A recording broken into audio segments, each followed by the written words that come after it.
want to be lean. You want to know what you should be eating, what portions you should be eating. You've never really been taught what a balanced diet is. And we all want those six-pack abs. We want to be ripped. We want to be powerful looking. We want to look like athletes. We want that six-pack all year round. I get it. Now, what if I was going to tell you you can eat whatever you want and still lose weight? Sounds pretty good, doesn't it, right? Well, I'm about to teach you how you can do that to some degree. So, first of all, we need to learn the basics. Calories in versus calories out. I'm sure you've heard it mentioned, but you've probably let it blow over your head because keto sounded more exciting.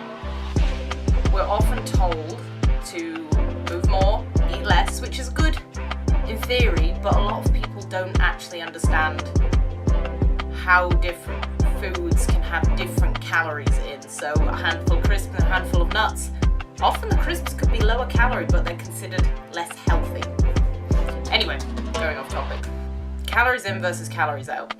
You can figure out your total daily energy expenditure using a simple calculator online. So it takes into account your age, your gender, your height, your weight, and your overall activity levels, which should include both your training sessions and everything you do outside of that, i.e. at work or at home, cleaning the house, moving stuff around at work, etc., etc. Once you've got this figure, you know what your maintenance calories are, and from there you can manipulate these calories. What you can do is you can knock off 100 to 200 calories, so it puts you in a bit of a deficit for each daily intake. Track what you're eating each day, keep an eye on the foods. You'll start to learn which foods are high volume, low calorie foods, and which are low volume, high calorie foods, usually the ones we like. And you can maintain this deficit over a period of time. Don't fall into the trap of saying, oh, I've been good all week, so I can have 3 beers, 2 glasses of wine, whatever, a whole pizza, some chocolate, brunch, takeaway, and spiral out, because you're going to throw that deficit out the window. What a deficit needs is being maintained over a long period of time. The body takes a long time to lose fat because we're designed that way. We're designed genetically to hang on to fat. Look back at us when we were cavemen, and ideally when in times of famine the body had to use their fat reserves carefully to maintain, because they didn't know when they would get the next meal. So it's going to take a while. No, this isn't starvation mode, it's just the body doing its thing. So essentially you can put whatever you want in your body over this period of time, as long as you don't go over that deficit. Now, on the brief topic of fad diets, we're talking keto, low fat, meat only, gluten-free, clean eating, all of those, they have one thing in common, which is simply they put you in a deficit. They restrict a certain food group and mean you're not getting them calories from that food group. So you're automatically in deficit. However, a lot of the time, they're not sustainable. They don't take into account that we as humans like certain foods, often fall off the bandwagon, we gain all the weight back, and usually then some, because we never actually learn how the calories affect us. We don't understand portion sizes, we don't understand calorie density, we don't understand micronutrient density, which is important but not as important as overall deficits. It's kind of like next down on the importance scale. It's just for health. Now, one thing I followed, I've tried a lot. I've tried keto before I went vegan.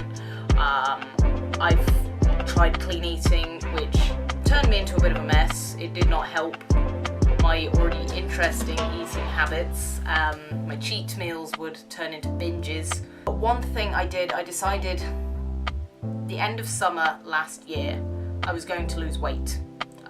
Cut down some fat, because I felt like I got a bit fluffy. I could no longer see the definition in my muscles, and I didn't like it. It was simple as that. So I learned how to follow if it fits your macros. If it fits your macros suits some people.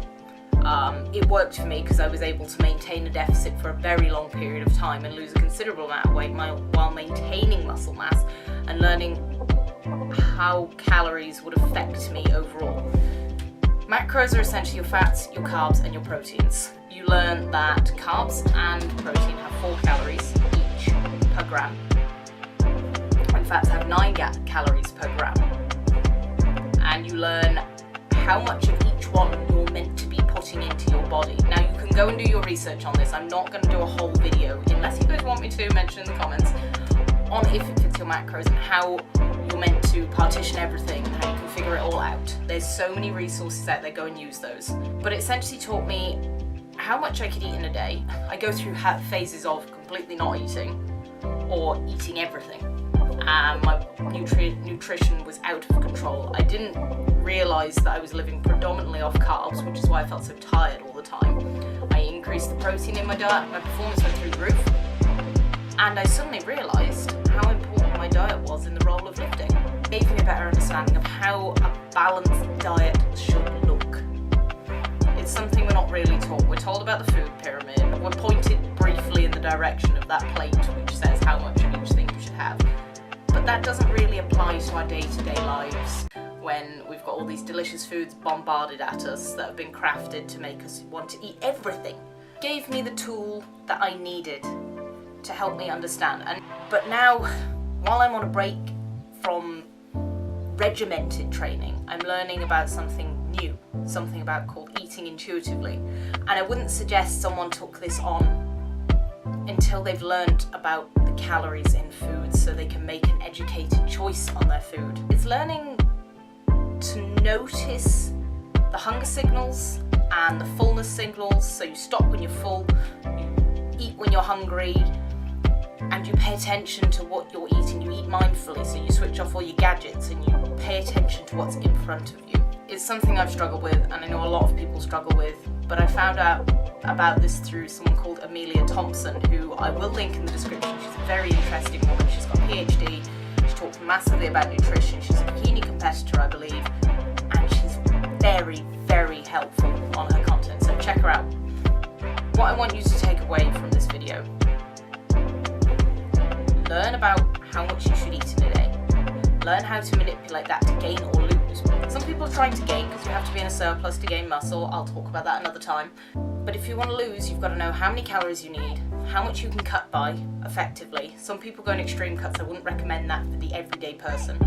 And educating yourself about foods which will help fuel you without leaving you super hungry all the time. I'm going to put a load of links down in the description with links to how to figure out your total daily energy expenditure, a few just handy resources that will help get you on track and to help you educate yourself.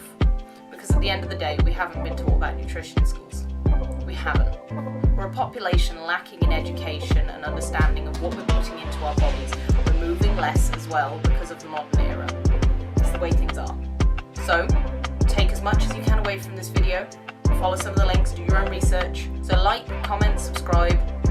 Tell me if you liked the content of this video, what you'd like to see in future, and I'll speak to you next time.